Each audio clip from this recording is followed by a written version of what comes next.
Amperge Convida, com Heloísa Carpena. O tema de hoje é saneamento básico, mais amplamente segurança hídrica. O Brasil tem um novo marco legal do saneamento básico, a Lei 14.026, que fez aniversário ontem, 15 de julho de 2020, que prevê que 99% da população deve ser atendida com abastecimento de água e 90% com esgotamento sanitário até o ano de 2033. O cenário atual, porém, ainda está distante dessa meta. Cerca de 32 milhões de brasileiros vivem sem acesso à água potável e mais de 90 milhões não têm coleta de esgoto. Trazendo foco para o nosso estado, eu consultei o ranking do saneamento 2024, publicado pelo Instituto Trata Brasil. E dentre as 20 melhores cidades, apenas Niterói aparece na lista, em 6º lugar, enquanto dentre as 20 piores, há 4 situadas no estado do Rio: São João de Meriti, São Gonçalo, Duque de Caxias e Belford Roxo. Para falar sobre essa situação e o trabalho do Ministério Público do Rio de Janeiro, nós temos o prazer de receber o promotor de justiça José Alexandre Maximino Mota, que é titular da 2ª Promotoria de Tutela Coletiva de Nova Friburgo, é representante do MPRJ na Comissão de Meio Ambiente do CNMP e é diretor da Abrampa. Boa tarde, José Alexandre. Muito obrigada por aceitar o nosso convite.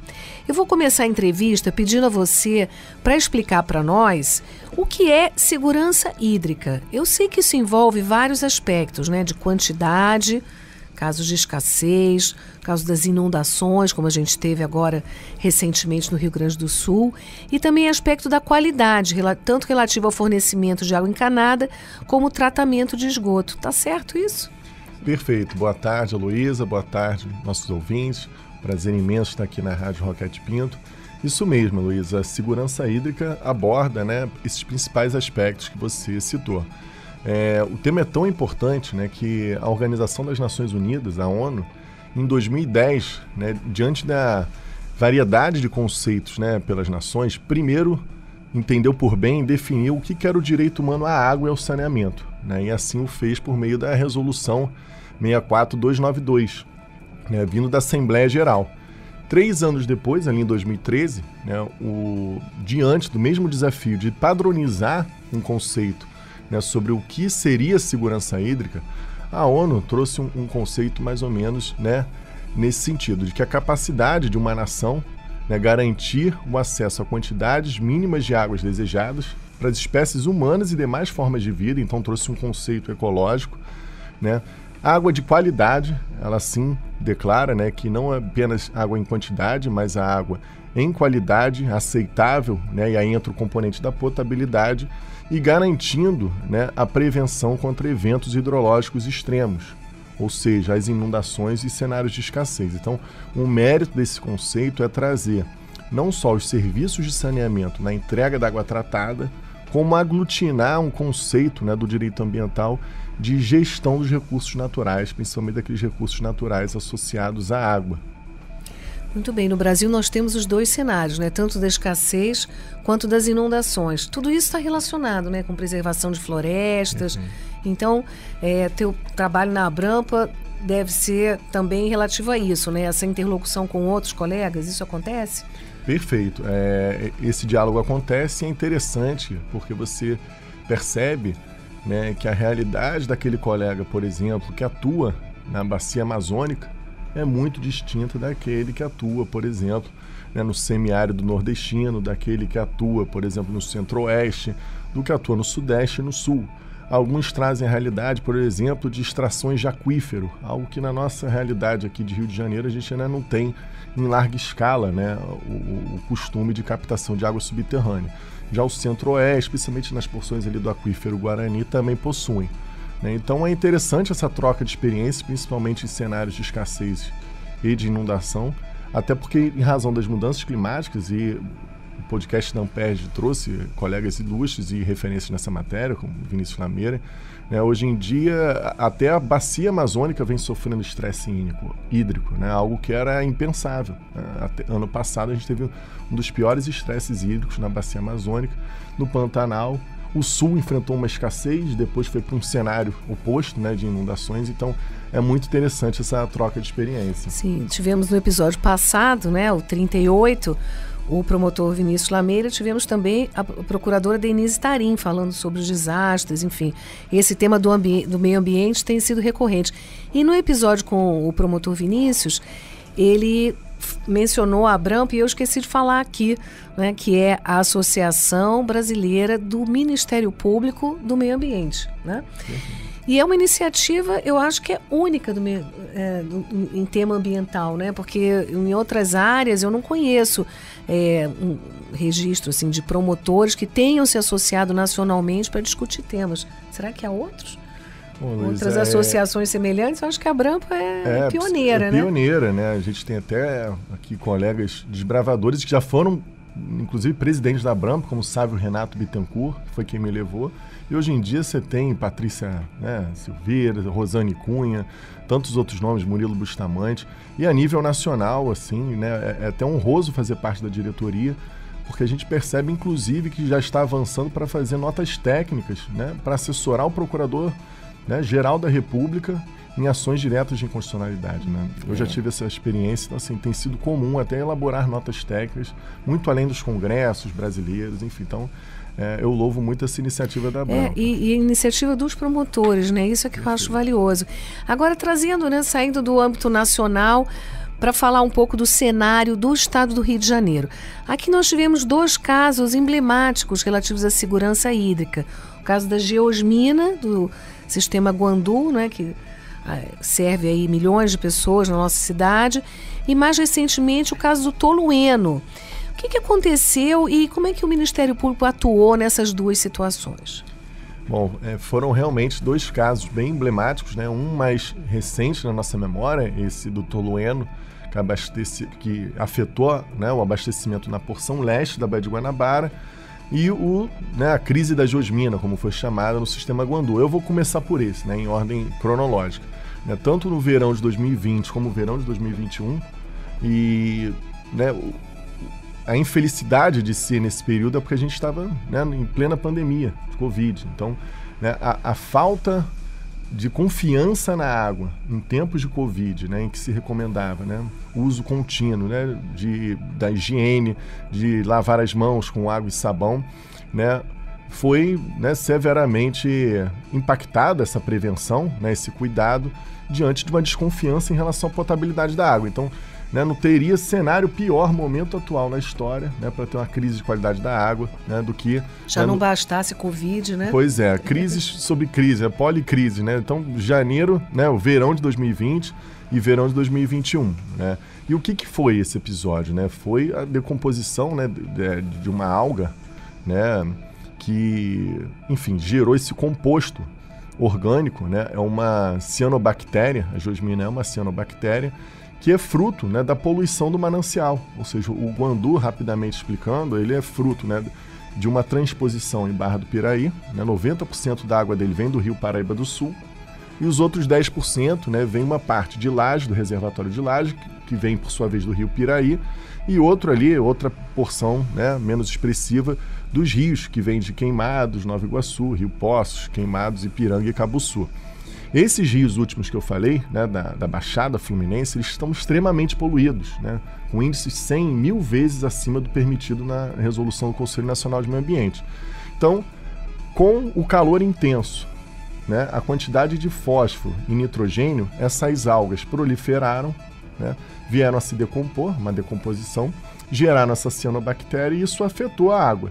Né? A Companhia Estadual de Saneamento, à época, disse que, olha, é como comer beterraba, né? É igual a gente voltar aos tempos de filtro de barro, que você, né, prova aquela água com gosto de terra, né? Inclusive Geosmina, né, na tradução, para alguns teria esse sentido, né, a tradução vulgar de perfume da terra, na época, né, o Ministério Público demonstrou que a portaria consolidada 5 de 2017, portaria do Ministério da Saúde, traz no seu anexo 20, né, padrões organolépticos, né, que não necessariamente são parâmetros bacteriológicos, químicos. Então, dentre esses parâmetros organolépticos está o gosto, né?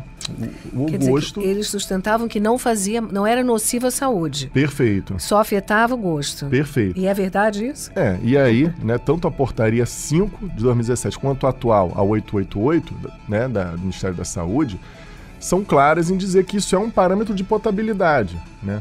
O risco à saúde, de fato, à época, né, até a gente acha que só tem no direito, mas a ciência também tem as suas correntes, né? Suas polêmicas. E as suas polêmicas, né? As suas divergências. Então, assim, o risco à saúde, de fato, não foi demonstrado. O que é fato é que o padrão organoléptico, né, que é o gosto, né, que tem que ser na escala de 6, segundo o anexo 20, né, chegou a 36, 60, chegou a 10 vezes o limite. E qual foi o papel do MP? Primeiro, dar transparência a esses dados, porque a companhia de saneamento não publicava em sua página, né?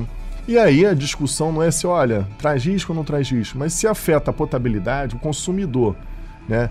E muita gente, né, a gente fala que ou você compra água de galão ou de garrafa mineral, ou você toma água da SEDAI, que é a água da torneira. Alguns fervem essa água, outros têm filtros de parede, né, com carvão ativado, que seja, mas o gosto, né, e fora a lavagem de verduras, o banho, escovar os dentes. Então, isso gerou uma desconfiança do consumidor e é por isso, né, que a normativa, né, o direito pátrio, por essa portaria, que é nacional, prevê que fora desses parâmetros ela é considerada não potável. Imprópria, né? Imprópria para o consumo. Então, o que o MP fez, resumidamente, né? Primeiro, deu transparência a esses dados para a população saber, né, à luz do direito do consumidor, né, se ela era de fato nociva ou não, o que a SEDAI estava, né, garantindo, se caminhões-pipas, sistemas de manobras na rede. E no segundo momento, que é, né, a área que eu atuo mais, do ponto de vista ambiental. Ou seja, era um problema só dos reservatórios? Era um problema da estação de tratamento de água ou era um problema mais complexo, envolvendo o manancial? E é interessante porque quando fizemos vistorias, né, na primeira vistoria, aí não vou citar nomes, mas um gestor falou: promotor, não se preocupe como a água chega aqui, se preocupe como ela sai. E isso mostrou, né, uma grave deficiência na compreensão, né, uma irracionalidade, eu diria, porque a água bruta é a sua matéria-prima, é a matéria-prima da companhia de saneamento. Então, dependendo do nível de poluição, a estação de tratamento não vai conseguir tratar. Isso tem, inclusive, previsão em norma, né? Dependendo do nível de tratamento da estação, a água, né, se estiver muito poluída, vai sair fora dos parâmetros legais. Então, resumidamente, o que o MP fez foi, né, cobrar medidas para a despoluição da Lagoa do Guandu nos 2 episódios, tanto no verão, né, de 2020 quanto 2021. E, né, cobrar medidas, né, para que a estação de tratamento de água fosse devidamente reformada, né, operasse nas condições devidas, e a SEDAI, né, aí começou a aprimorar o seu laboratório, o seu maquinário, o seu sistema de filtro, de decantação, de coagulação, floculação, né, e o que é mais importante, né, acabou fazendo um bombeamento, trazendo uma água de melhor qualidade para dentro dessa Lagoa do Guandu, diluindo, né, o nível de poluente e reduzindo a proliferação da geosminha. Ou seja, esse bombeamento de água adicional, né, foi fundamental para melhorar a qualidade da água. Ou seja, senão a gente estaria até hoje aplicando carvão ativado, a companhia de saneamento gastando milhões e repassando isso para o consumidor. Sim. E o caso do tolueno, esse mais recente? Sim, já o caso do tolueno, né, foi já um composto químico, né? Aí, como alguns chamam, da família dos hidrocarbonetos, né? Benzeno, tolueno, xileno. E o tolueno, né, um composto químico que é aplicado na fabricação de tintas, gasolina, solvente, removedores de esmalte. Isso foi detectado na água desse sistema, né? Se o Guandu abastece 9 milhões de pessoas no oeste metropolitano, como você bem lembrou, Luísa, o sistema Imunana Laranjal, ali que vem, né, da confluência de 2 rios, o Guapiaçu e o Macacu, em Cachoeiras de Macacu, ele abastece 2 milhões de pessoas. Inclusive, Ilha de Paquetá, né, aqueles que nos ouvem, né, e nos prestigiam com sua audiência, devem perguntar como é que a água chega na Ilha de Paquetá, né? Às vezes a gente não para pensar nas coisas. Então vem para uma estação subaquática, uma tubulação subaquática, trazendo essa água do sistema Imunana Laranjal, né? E, além de abastecer a Ilha de Paquetá, São Gonçalo inteira, só aí a gente já está falando mais de 1 milhão de habitantes, Itaboraí, né, Niterói inteira e parte de Maricá. Então, 2,2 milhões de pessoas afetadas pela presença de um composto químico.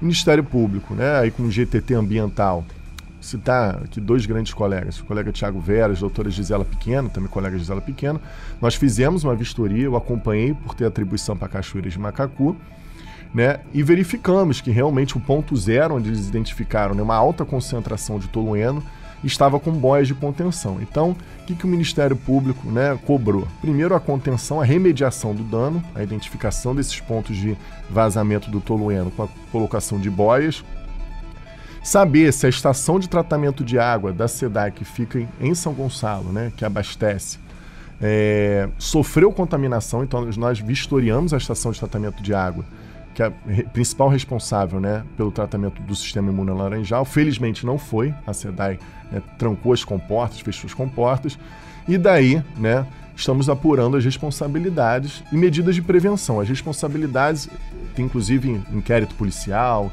né, tem inquérito civil. A gente está mapeando quem produz ou quem comercializa ou quem utiliza tolueno na bacia hidrográfica, né, em Itaboraí, Guapimirim, Cachoeiras de Macacu.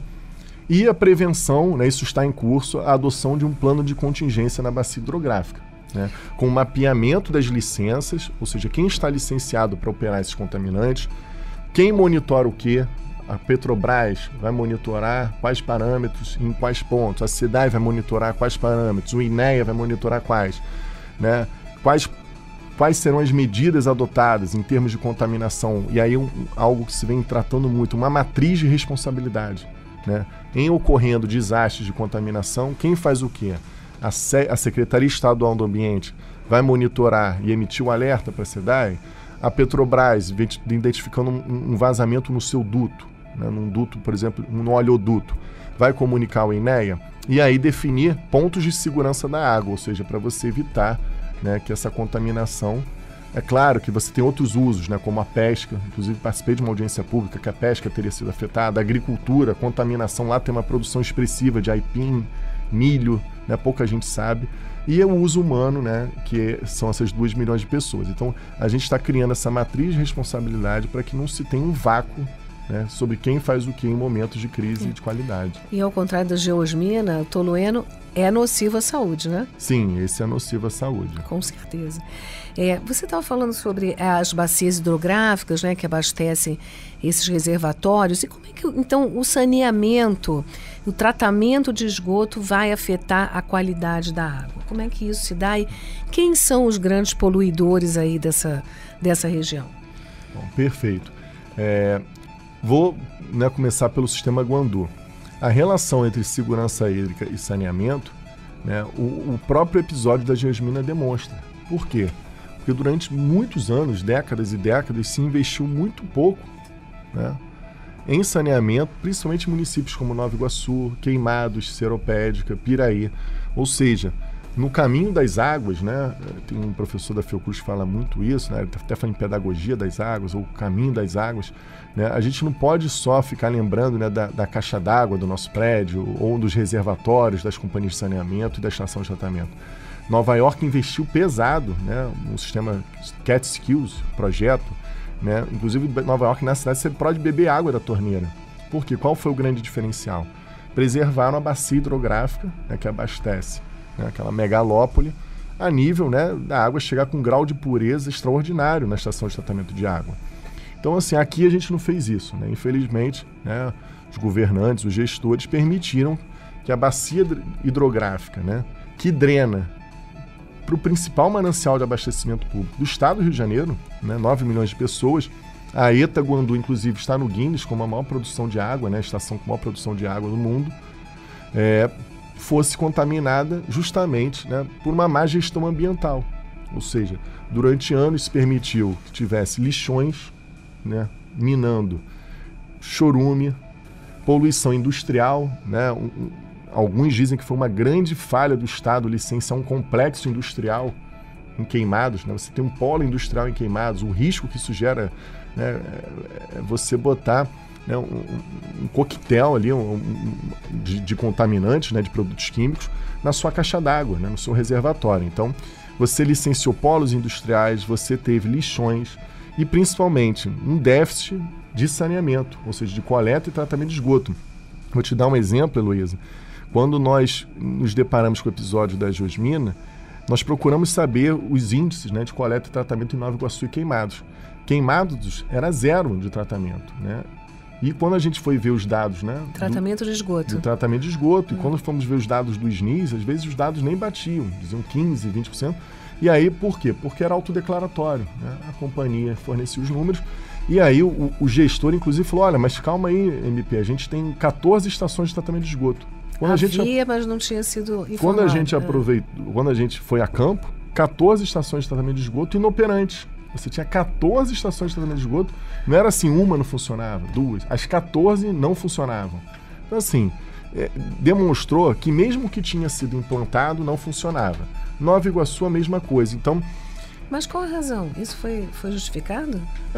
Alega-se, né, que, olha, você tinha dinheiro, né, recurso da tarifa e até de programas de financiamento da União, Caixa Econômica é uma grande financiadora, o Estado com recursos do FECAM, e você investia, só que eles diziam, olha, o índice de inadimplemento é muito alto, porque são populações pobres, né? Então, olha, se a gente fosse cobrar de todo mundo, isso não justifica, não estou dizendo que justifica, mas assim, o que eles argumentaram, olha, a falta de sustentabilidade econômica financeira levou a que essas instalações fossem, né, inutilizadas, né, ou sequer operadas em alguns casos. Então, para demonstrar, né, como o déficit na coleta e muitas, contingentes, né, assim, incalculáveis, sem coleta de tratamento, o que é pior, ou seja, é o famoso esgoto, né, minando nas casas, que às vezes, e a gente ainda apurou que tinha um índice até relativo de coleta de esgoto, mas que não levava a lugar algum. Ou seja, você só afastava, né, o que o Ministério da Saúde fala de política de afastamento. Você afasta os esgotos das casas das pessoas, é importante do ponto de vista sanitário, né, de evitar doenças de veiculação hídrica, mas você continua jogando no seu manancial. Então, resumidamente, é como se a montante, né, a população da região metropolitana, estivesse comprometendo a qualidade de água a jusante, ou seja, de quem está abaixo e dela própria, porque a ETA também, a Estação de Tratamento do Guandu, também abastecia. Então, era uma visão míope da companhia de saneamento e dos órgãos ambientais em permitir que a mesma companhia que não investia em coleta e tratamento de esgoto deteriorava a qualidade da água que abastecia, né, para toda a porção oeste metropolitana. Ou seja, é uma autossabotagem, né? Ou seja, você não investe em coleta e tratamento e inviabiliza o próprio componente do abastecimento. Então, tá aí uma relação. Em Cachoeira de Macacu é diferente. Apesar do índice de coleta e tratamento ser baixo, né, em Magé, né, em Itaboraí, Guapimirim, a vazão do rio é suficiente para diluir essas quantidades de esgoto, né? E, enfim, não é capaz ainda o esgotamento sanitário de comprometer, mas isso não quer dizer que a gente não deve investir em coleta e tratamento, porque a gente vai estar garantindo uma água de melhor qualidade, inclusive evitando custos da companhia, né? Ela vai precisar gastar menos produto químico para tratar a água, né? E fora os outros usos, né, de pesca, você tem que ter vida no ecossistema. Então, despoluir os rios, né, com o avanço da política de saneamento é fundamental não só para o abastecimento humano, como para os outros usos múltiplos da água, né? Isso está na Lei 9433 de 97, inclusive, né? A coexistência dos usos múltiplos. E o que é mais grave? É a falta de tratamento ou a atividade desses poluidores das indústrias que estão próximas à bacia hidrográfica? Dá para dimensionar isso? Por exemplo, coliforme, né? Coliformes fecais, né? Listeria coli, tem parâmetro nas resoluções CONAMA, prevendo esses poluentes, esses parâmetros que são mais relacionados ao déficit de saneamento. A proporção, Heloísa, é que vai variar. Se você tiver uma grande indústria, né, petroquímica que tem um vazamento, né, isso muito provavelmente vai comprometer, porque a estação de tratamento de água ela não foi concebida para tratar esse nível de poluente. Entendi, mas eu digo, no cenário do nosso estado, qual desses dois fatores é preponderante no sentido de afetar a qualidade da água que é fornecida? Perfeito. Na bacia, né, do Guandu, partindo-se da premissa, né, de que as atividades foram licenciadas, que tem planos de contingência, muitas já estão praticando reuso, ou seja, elas não lançam efluentes. As indústrias. Elas reutilizam seus efluentes industriais, emitem relatórios, porque são fontes de poluição utópicas, mais definidas. Então, você licencia e monitora. Existe um relatório de acompanhamento de efluentes nessas indústrias. Vai prever tecnologia de ponta. No Guandu, o maior risco continua sendo o déficit de saneamento, né? Porque a população vai crescendo, ocupações irregulares, esse é outro ponto. A política de saneamento, inclusive, aborda isso, a necessidade de integração da gestão do território, uso e ocupação do solo, com o saneamento, ou seja, os nossos déficits expressivos são muito resultado dessa falta de política habitacional, da desordem da ocupação do espaço público. Então, na bacia do Guandu, o maior problema continua, sim, sendo, né, esse número expressivo de pessoas, né, de municípios, sem coleta e tratamento de esgoto. Aí a gente vai, né, falar em sequência sobre as metas que estão previstas. Já na porção leste do Imurana Laranjal, isso eu estou falando de região metropolitana, a gente ainda tem o sistema Juturnaíba que abastece a região dos lagos, né? Mas falando aqui de região metropolitana, no cenário, né, de Cachoeira, do sistema Imurana Laranjal, do leste fluminense, o maior desafio é a quantidade, porque a demanda é de 7 metros cúbicos por segundo e a oferta é de 4. Então a gente já tem, né, um déficit de quantidade, ou seja, o sistema já é deficitário e para 2030 prevê que a demanda vai para 10 e a gente fica estagnado numa oferta de 4. Então lá, o ponto crítico é a quantidade de água e as fontes de contaminação industrial, porque a gente tem lá a gente tem a própria Petrobras, o Comperj, né? Agora o Gaslub, com vários dutos, uma atividade de alto risco, potencial poluidor elevado, se não devidamente gerenciada, pode sim gerar grandes acidentes industriais, né? Do ponto de vista do poluidor, é sempre possível responsabilizá-lo, né? O poluidor pagador que paga pelo dano ambiental que ele venha causar. Mas do ponto de vista do tratamento, aí as ações, quer dizer, o controle exercido pelo Ministério Público se volta para a Companhia de Saneamento. E aqui no Rio de Janeiro ocorreu uma mudança, né, nessa companhia. Nós passamos da SEDAI, que você mencionou aí no caso da Geosmina, para Águas do Rio. Então, conta para nós como é que isso se relaciona com a questão da segurança hídrica. Essa mudança foi favorável ou, ao contrário, tornou mais difícil esse controle? Eu sei que houve um processo de consulta pública, né, no momento dessa transição, e o MP do Rio teve uma atuação importante, né? Como foi isso? Perfeito, Luísa. Isso foi divulgado, né, a nível nacional, inclusive a consulta pública e as audiências públicas. Até, né, alguns questionaram, criticaram, porque foi durante a pandemia e inaugurou, né, uma prática que até então não era recorrente, das audiências públicas virtuais. Então as audiências foram 3 audiências públicas, né? O Ministério Público, de início, já conseguiu uma conquista importante, porque o prazo era de 30 dias. Então, sensibilizamos o Estado e o BNDES, que conduzia a modelagem, de que 30 dias, né, para uma concessão envolvendo, né, todos os municípios da região metropolitana e mais algumas dezenas, né, no noroeste, no sul fluminense, né, isso envolve, até na própria região serrana, isso envolveria uma necessidade de uma participação maior, de informações amplamente divulgadas, né, e para não se ter uma audiência pública pro forma, essa é a grande crítica, uma audiência pública devidamente qualificada, né, que as pessoas pudessem debater e entender, né, como isso ia afetar a vida delas. E, enfim, questionar com argumentos, né, dotados de razoabilidade. Então, o Ministério Público conseguiu ampliar o prazo em mais 30 dias. Uma recomendação foi expedida, então de 30 dias a consulta passou para 60 dias. E qualquer pessoa podia participar? Qualquer pessoa cidadão podia participar, cidadão, seja por escrito, né, ou durante as audiências públicas, né, fazendo as suas perguntas.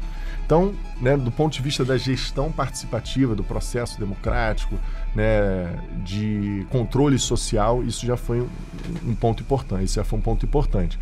Agora, do ponto de vista da concessão da modelagem, eu destacaria, né, 2 pontos.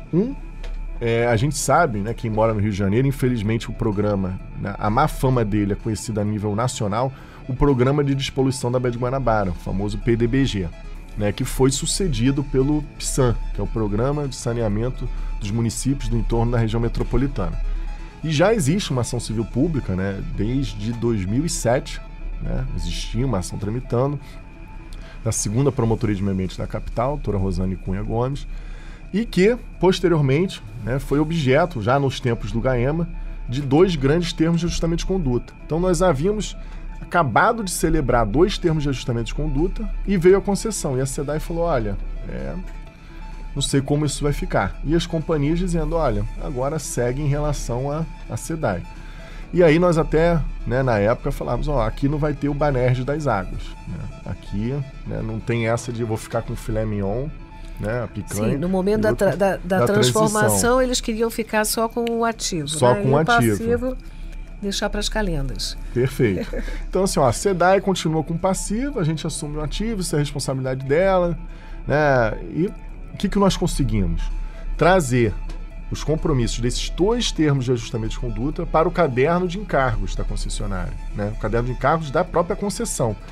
Então, de antemão, para evitar, né, depois ações enfim, que pudessem questionar em juízo a responsabilidade, se era uma sucessão empresarial, se comunicava ou não, se era uma responsabilidade ambiental solidária, enfim, uma discussão infindável. A gente ia ficar aí recursos mais recursos, né, até os tribunais superiores, STJ, STF. A gente conseguiu convencer que até para a segurança jurídica, né, para a própria previsibilidade de investimentos da concessionária era algo positivo. Então conseguimos estabelecer no caderno de encargos o que ficaria de responsabilidade do Estado e da SEDAI e o que seria de responsabilidade das novas concessionárias que viessem a se sagrar vencedoras porque na licitação. Naquela altura não se sabia que era Águas do Rio que não seria se sabia. O que até nos facilitou, porque se a gente espera a companhia vencer para depois trazer essa discussão, ela de cara, a Luísa falou, olha, então eu quero rever a política tarifária, eu vou ter que aumentar. Então, para evitar até majorações tarifárias, a gente antecipou esse momento e falou, olha, você vai assumir uma concessão já sabendo que além das metas que, né, o Estado e os municípios, por meio, né, do Instituto Rio Metrópole, né, a gente tem aqui, né, uma autarquia, né, interfederativa, que é o Instituto Rio Metrópole, esse arranjo metropolitano, essa governança metropolitana, além daquelas metas, você vai ter essas aqui de honrar esses termos de ajustamento de conduta. Isso aconteceu, inclusive, em relação à denominada área de planejamento 4, que é Barra da Tijuca, Jacarepaguá e Recreio, e Vargens. A gente tinha outro TAC também importante, né, no complexo Lagunar Barra e Jacarepaguá, que estava correndo o mesmo risco. Então, de forma bem resumida, nós conseguimos trazer isso para dentro do caderno de encargos da concessão e isso foi, né, devidamente aceito. A agência reguladora Genersa, inclusive, encampou, o Estado também, e hoje, né, a gente está observando que elas estão cumprindo. Né, o Estado cumprindo a sua parte. E esses termos foram celebrados no âmbito das ações propostas pelo Ministério Público ou foi extrajudicial? Perfeito, Luísa. Foi bom você falar isso, porque tem se falado muito, né, no processo estrutural. Foram muitas audiências especiais, né, conduzidas pela doutora Luciana, né, espetacular, da Vara de Fazenda Pública da capital. E depois de muitas audiências nós conseguimos celebrar, né, na verdade as assentadas previam esses instrumentos, fizemos TACs homologados em juízo. Então, os termos de ajustamento de conduta foram lastreados por essas ações civis públicas, né, no momento da execução, né, de um acordo embrionário, que existia um acordo embrionário, né, feito no 2º grau, mas muito geral. Na execução desse acordo, surgiram 2 termos de ajustamento de conduta, frutos, né, dessas audiências especiais, do cumprimento de sentença, e a gente homologou em juízo, né, perante a mesma Vara de Fazenda Pública. Enfim, e uma vez homologados, títulos executivos, a gente não precisou voltar a novas execuções, novos cumprimentos, eles estão sendo observados. E por último, né, o que eu acho muito importante, que tem tudo a ver com o nosso tema segurança hídrica, né, porque boa parte desses projetos que eu estou falando do PDBG, que foram incorporados do PSAN, são voltados ali para o entorno da Baía de Guanabara, São Gonçalo, Paquetá, né, Pavuna, Belfor Roxo. Ali, óbvio que a gente tem um problema de qualidade da água da Baía de Guanabara, mas a Baía de Guanabara não abastece ninguém, do ponto de vista humano. E qual foi o grande ganho, né, assim, o interessante também dessa modelagem do BNDES? Foi a insistência do Ministério Público de que aquele problema que eu falei do Guandu não voltasse a acontecer. E como? Se a meta, como você bem destacou, Heloísa, é até 2033, o Ministério Público enfatizou, olha, Nova Iguaçu, na porção do Guandu, né, que Nova Iguaçu drena para o Guandu e drena para a Baía de Guanabara. Nova Iguaçu, Queimados, Seropédica, Piraí, esses municípios a gente não pode aguentar até 2033. O risco é alto para a segurança hídrica. E, felizmente, a meta foi de 5 anos, uma meta bem audaciosa, né? Alguns municípios estão saindo de 10% do esgoto tratado. Por exemplo, né, Nova Iguaçu chega ali a 25%. Queimados, né, pode estar chegando a 10%, porque inaugurou uma estação de tratamento de esgoto de grande porte agora.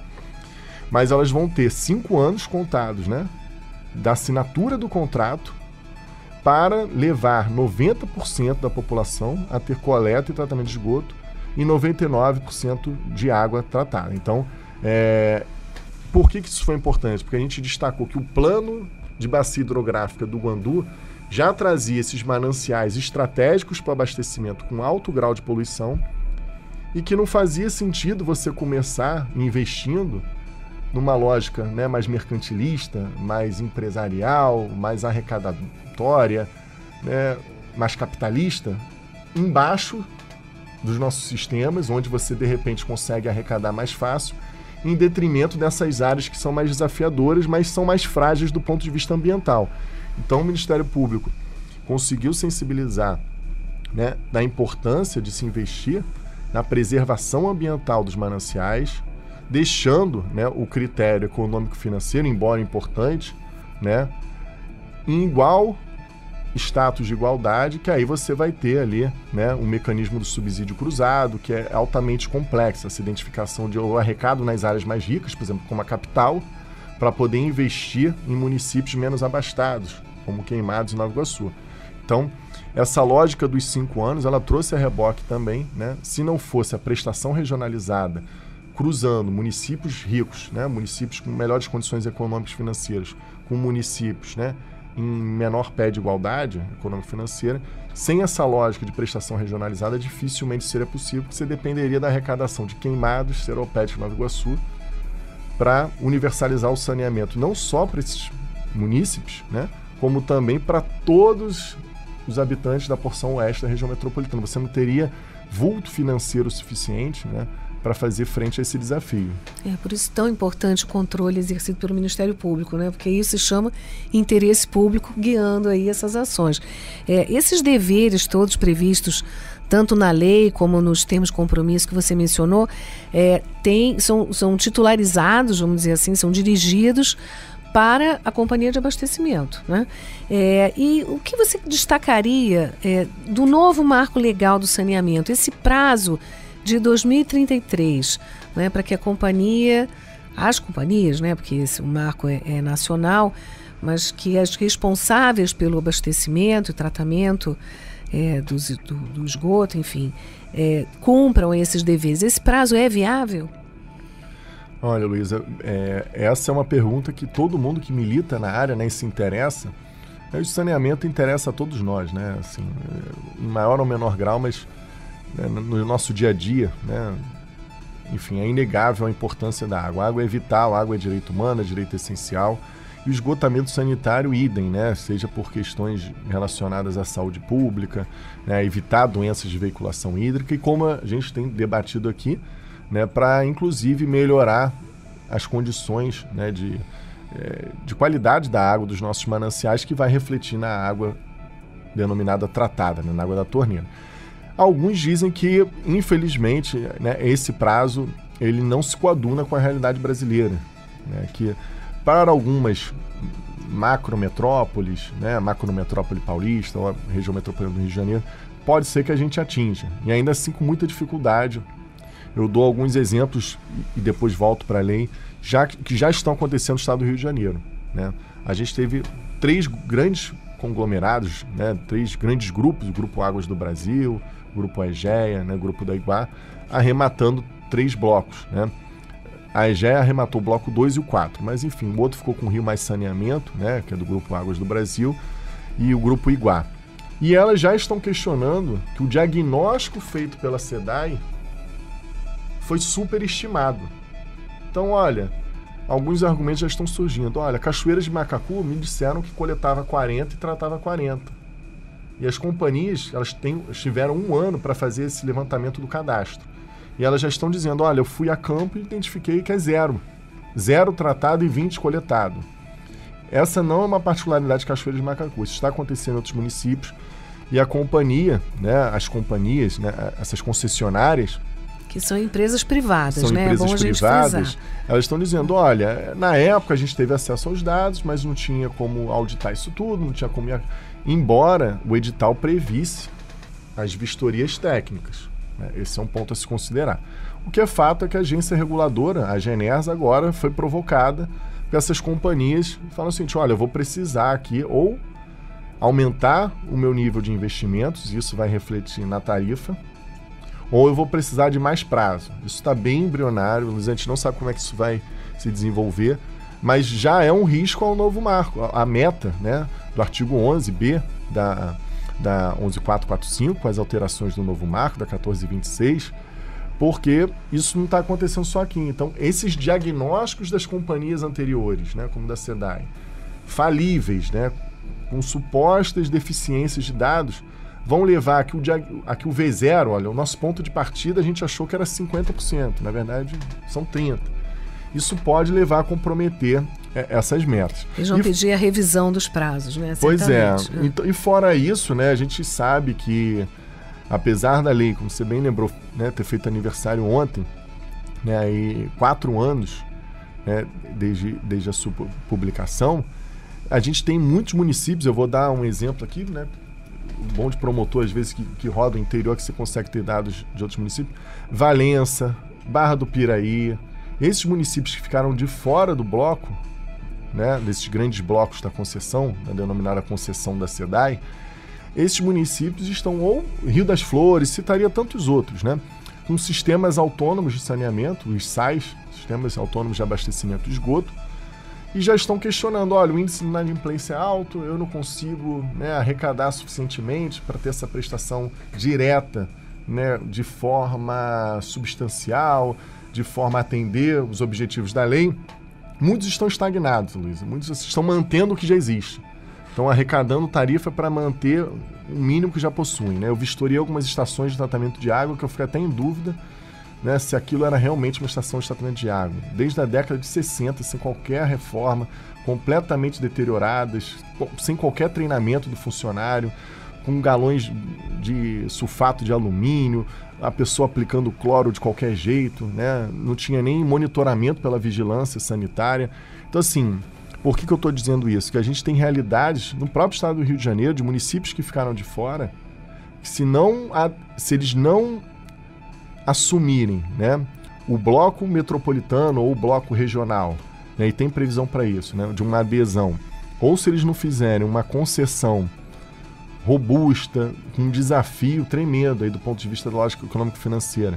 Por exemplo, eu cheguei a cogitar por que Valença e Barra do Piraí não se uniam. Aí não, cada um vai seguir com a sua, né? Porque o que o legislador apontou é que quando você tem uma gestão associada de municípios, né, você consegue ter ganho de escala. Então, assim, e fora a realidade brasileira, quem vem estudando o tema acha que é muito provável que, infelizmente, a gente tenha o que aconteceu com o Plano Municipal de Mobilidade Urbana. A gente tem, né, a Lei da Política Nacional de Mobilidade Urbana, e a gente já deve estar na 4ª prorrogação do prazo para os municípios, né, com mais de 10 mil habitantes terem Plano Municipal de Mobilidade Urbana. E aí acaba gerando descrédito, né? Pois é. Vamos torcer para isso não acontecer. Muito obrigada pela entrevista. Eu vou encerrar convidando os ouvintes a seguirem o podcast, a avaliarem o programa, enviarem sugestões. Toda terça-feira, um novo episódio está disponível no site da Rádio Roquete Pinto, no site da Amperge e no Spotify.